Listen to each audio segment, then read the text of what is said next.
Olá pessoal, meu nome é Mark Van Hoff, eu sou paranaense aqui da cidade de Ponta Grossa, Paraná, e falo para os brasileiros que têm a curiosidade em saber um pouco mais sobre conservadorismo.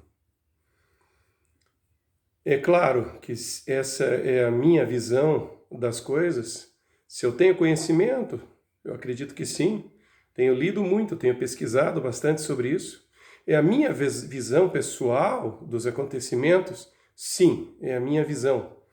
Mas vocês vão perceber que existem opiniões bem fortes dessa minha visão e que imagino que muitos vão concordar com o que eu estou dizendo. Por quê? Porque eu quero falar a verdade, absolutamente a verdade. Por mais que não soe bem, às vezes, para algumas pessoas. É o compromisso, inclusive, né, que a gente gostaria de ver dos jornalistas que nós vemos no Brasil, né? Mas que, infelizmente, isso não está acontecendo. Eles não estão fazendo jus à profissão, ao juramento da profissão, que eles precisam ser completamente imparciais quando divulgam e montam as notícias, né? Infelizmente, isso não tem acontecido no Brasil. Por quê? Nós temos visto algo gravíssimo acontecendo nesse país. Nós temos visto a influência chinesa, de empresas chinesas comprando mídias de notícia e televisivas brasileiras. Gente, isso é gravíssimo. O que isso faz, né? Faz com que a gente esteja escutando o que a China quer que nós escutemos todos os dias. Porque, obviamente, estamos vendo aí que muitos jornalistas, principalmente os mais jovens, não têm compromisso com a imparcialidade. Eles têm compromisso com o dinheiro que é pago para eles. E imagino que se eles não fizerem o que eles estão sendo instruídos, eles vão para a rua, né? É muito grave, muito grave. Né? Ou seja, ou eles estão empregados ou não estão. Né? Não sabemos até que ponto todas estão com esse problema, mas isso é muito óbvio, isso está acontecendo. Isso é gravíssimo. Não poderíamos, de jeito nenhum, termos cidadãos da China, que não é um país democrático, não é um país que respeita o cristianismo, muito pelo contrário, né? Eles ameaçam de morte e matam cristãos no país deles. Então isso é muito grave, muito grave. Enfim, mudando de assunto. No primeiro episódio dessa série, hoje é o segundo, sejam bem-vindos ao Desesquerdiza Brasil. Vamos falar sobre quem são os culpados de toda essa situação. E talvez algumas pessoas aqui vão se surpreender com o que eu vou dizer. Gente, a culpa de toda essa situação que nós vemos no Brasil é nossa. É dos brasileiros, de todos eles. Mas eu diria que é principalmente das pessoas de bem, que desistiram de participar da política. Desistiram. A política sempre foi um meio complicado, um meio sujo, né? Na verdade, né? Nunca foi aquela maravilha, né? A política, vamos falar a verdade, né? No Brasil, ela sempre foi meio complicada. Mas as pessoas de bem, ainda haviam alguns, né, algumas décadas atrás, principalmente os conservadores. E os conservadores desapareceram da política brasileira já há algumas décadas. Por que foi esse fenômeno, né? Essa é a grande pergunta. Houve uma modernização, né, da política, houve movimentos comunistas muito fortes que continuaram, né, enraizados no Brasil, que continuaram promovendo o esquerdismo, né, no Brasil. E isso é algo que é um fato. Se você olhar a história para trás, você vai observar isso, né? Na última vez a gente comentou sobre militares, sobre intervenção militar, né, algo que foi realmente necessário se fazer no Brasil. E eu digo que sim, foi necessário. Não reparem muito, gente, porque eu não corto os vídeos, né? Então eu estou segurando o telefone com a mão, tá? É tudo bem improvisado e os vídeos vão sair sem cortes, tá bom? Vamos voltar um tempo, né? 1959. Os comunistas, os russos, né? Com muita influência dentro de Cuba, tomam Cuba, né? Através de Fidel Castro e os outros ali, e destroem Cuba, né? Com os anos. A gente viu esse processo acontecendo. Uma tristeza, porque era uma nação bem próspera, né? Poderia ser uma nação muito, muito próspera hoje em dia. E os brasileiros, os atentos, se apavoraram com aquilo ali, né?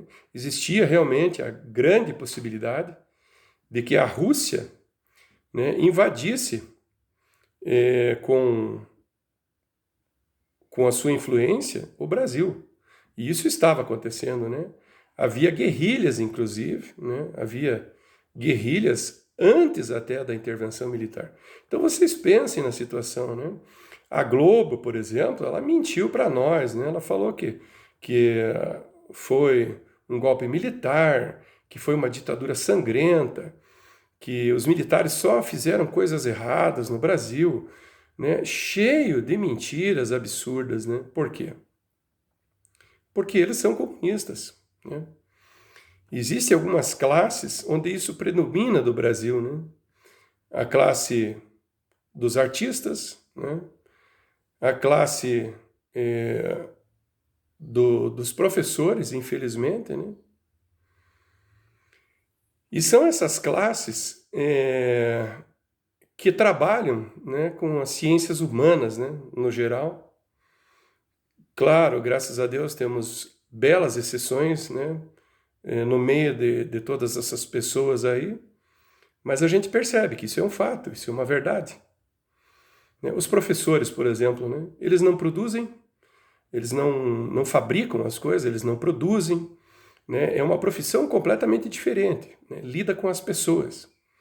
E eles deveriam dar muito mais valor por isso e muito mais respeito a esses jovens que estão ali. E esse respeito e esse valor que eles deveriam dar pela oportunidade deles estarem aí ensinando esses jovens, deveria ser a imparcialidade acima de qualquer coisa. Mas no Brasil, não. Isso se transformou local para recrutamento de pessoas comunistas no Brasil. Tem exceções? Tem. Existem instituições e colégios e escolas e universidades onde isso acontece em menor escala? Sim, claro. Tem exceções, tem exceções. Né? Algumas universidades completamente contaminadas. Né? A USP, por exemplo, ali a coisa é gravíssima, seríssima. Né? Na Universidade Federal de Santa Catarina também, né? A gente vê graus diferentes dessa contaminação e dessa presença comunista pesadíssima dentro das universidades aqui no Brasil. Isso não é mentira. Na minha cidade, aqui de Ponta Grossa, isso existe. Né? Nós temos ali 2 professores que são líderes de partidos comunistas dentro da universidade, né? Que concorrem a prefeito, né? Pelo PSOL, pelo PT, aqui na minha cidade. Eu digo que isso é um absurdo, é um grande absurdo, né? Mesmo porque pela natureza, né, da mentira que é o comunismo e o esquerdismo, né? Eu diria, né, que eu gostaria de ver esses partidos de esquerda removidos, né, do meio social brasileiro, porque eles têm causado problemas gravíssimos para o país, né?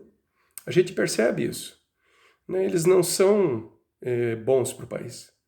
Eles estão causando caos. Esses partidos políticos, né, inclusive, o PT é uma quadrilha gigantesca, né? É uma máfia, né? E eles não têm ideologia, né? Não tem. Aquilo não é ideologia, né?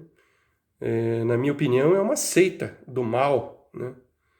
Algumas pessoas vão dizer, nossa, você é muito radical. Não, eu não sou radical. Eu vejo o óbvio, né? O que a gente tem visto acontecido nesse país.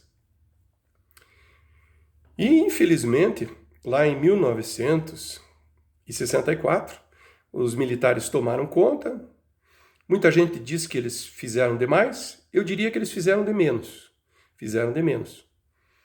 E eu diria que, ao final, né, pois eles fizeram a intervenção militar e deram todos os passos corretos, eu diria. Fizeram o que a população pediu, fizeram o que o Brasil precisava, porque a situação era gravíssima, gravíssima. As pessoas apavoradas que o Brasil isse pelo mesmo caminho de Cuba, e que daí os russos viessem e começassem a estar em quantidade aqui no nosso território nacional, né? Isso provavelmente teria acontecido, sim. Né? Se os militares não tivessem agido, poderia ter acontecido isso, com toda certeza. Né? E a partir de um certo momento, eu digo que os militares erraram a mão. Eles erraram, eles começaram a se perder. Por quê? Porque eles são militares, eles não são políticos. Eles não são políticos, eles não são pessoas que têm o talento para determinados cargos, né, políticos. Eles não são. A partir de alguns anos, eles começaram a errar a mão. Né? Eu diria que na década de 70, a partir principalmente de quase dali pela metade da década de 70, eles começaram a errar a mão. Né? E começaram a ficar um pouco perdidos. Né? O que nós vamos fazer? Como que nós vamos fazer?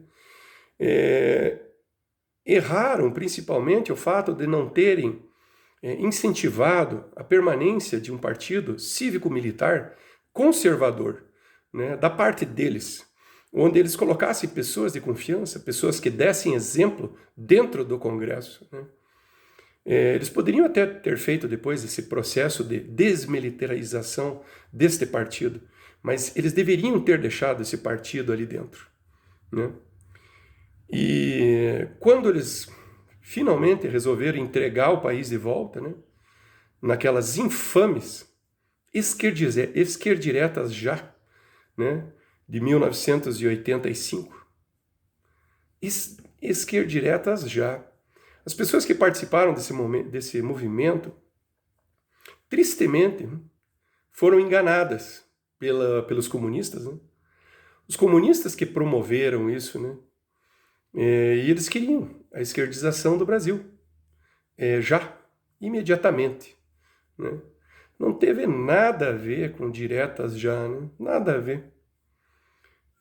Aquilo foi a esquerdização, o começo da esquerdização do país.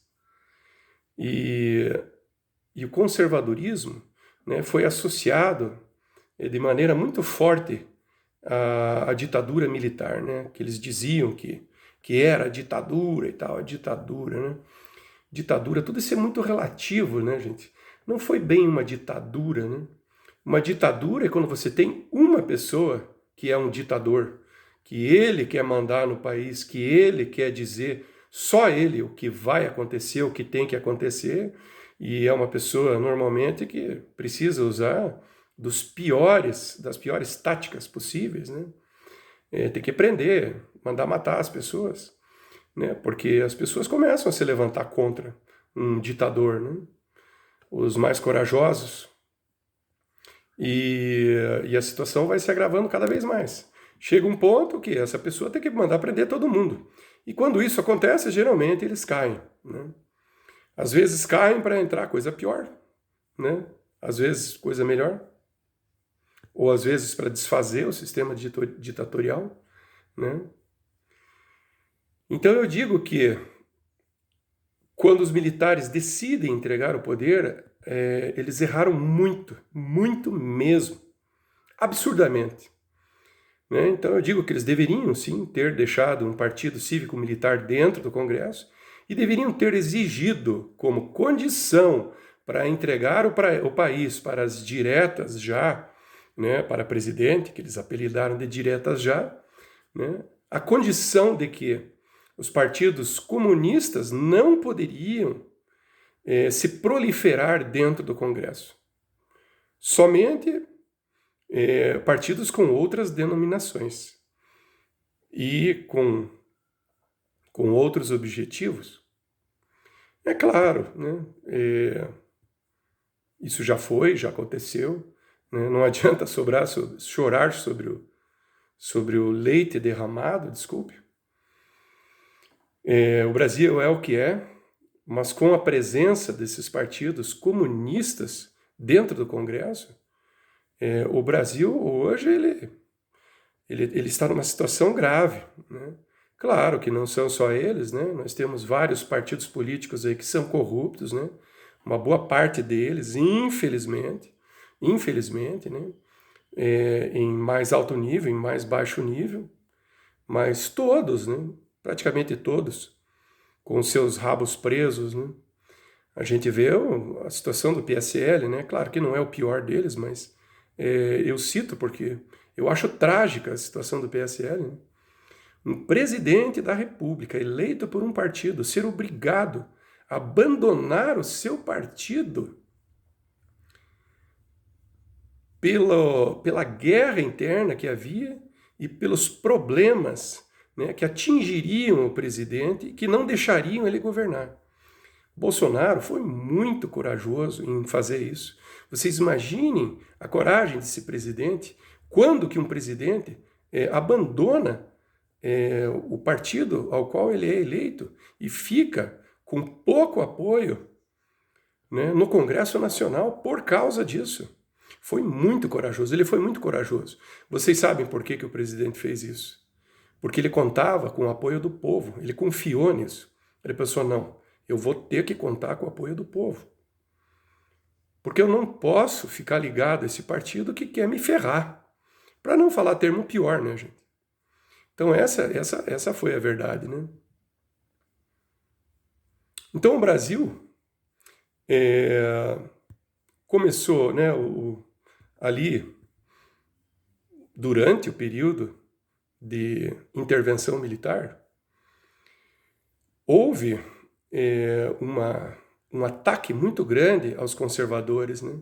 Os conservadores sumiram, eles perderam destaque, né? As pessoas associavam conservadores, direita, com os militares. E os partidos políticos dessa natureza praticamente desapareceram, né? Havia alguns políticos que se destacavam nisso, sim, claro que havia. Havia alguns, sim. Mas sempre com uma força conservadora de direita minúscula no Brasil, né? Essa foi a grande tragédia brasileira, né? E o fato de que as pessoas de bem desistiram da política completamente e resolveram deixar tudo na mão dos esquerdistas e dos corruptos. A gravidade do que nós vemos hoje é culpa nossa, sim. É culpa nossa. Eu digo que as pessoas de bem, elas precisam urgentemente entrar dentro do sistema.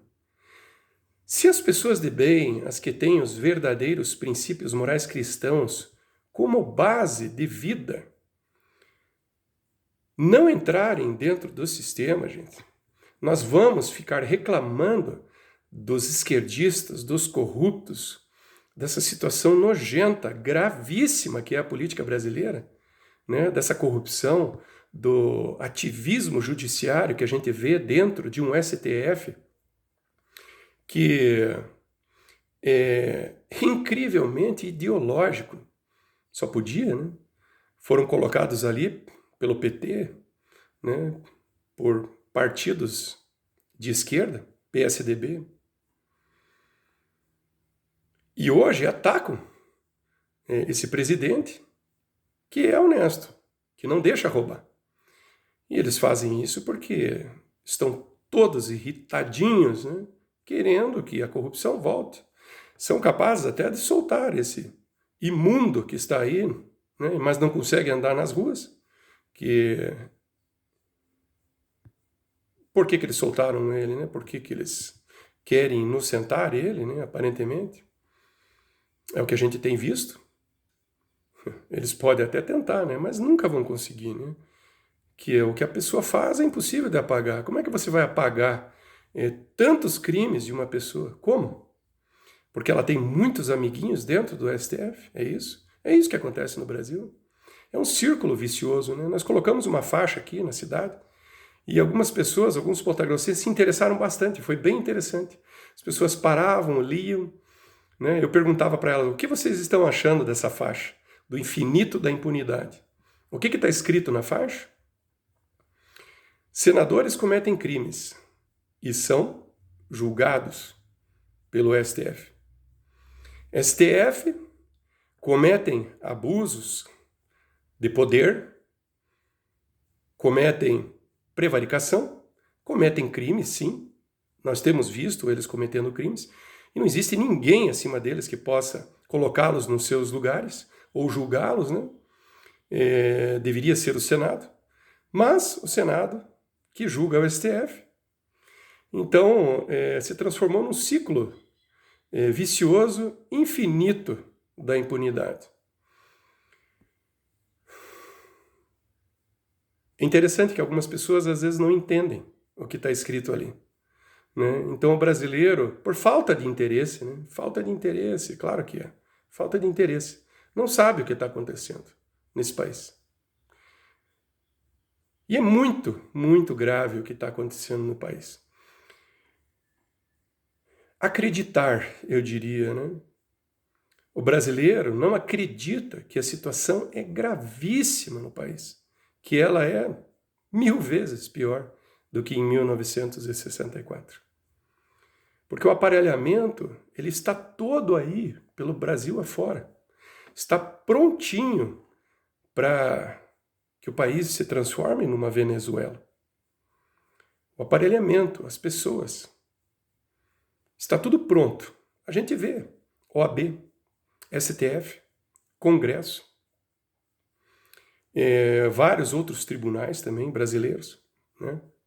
STE, no STJ, vemos isso. Então a coisa é muito, muito grave. A contaminação ideológica esquerdista é gigantesca, né? E estão atrapalhando o país, estão atrapalhando o progresso do país com isso, né? Então, gente, eu vou ficando por aqui. Obrigado por terem assistido. E no próximo eu vou comentar sobre outros assuntos aqui que afligem a população brasileira, estão causando tanta confusão e tanto desespero já em algumas pessoas, né? Os ânimos estão se acirrando, a gente tem visto isso, né? O espetáculo deprimente que eu vi da CPI nesses últimos dias, e temos visto, né, essa CPI, a CPI dos canalhas, né, dos canalhas. Alguns senadores ali eu gostaria de ver cumprindo 30 anos de prisão sem redução de pena, porque é o que eles merecem. Mas eles estão sendo protegidos pelo STF há décadas. Os processos deles, absurdos, hediondos, sendo engavetados pelo STF. Podem me prender.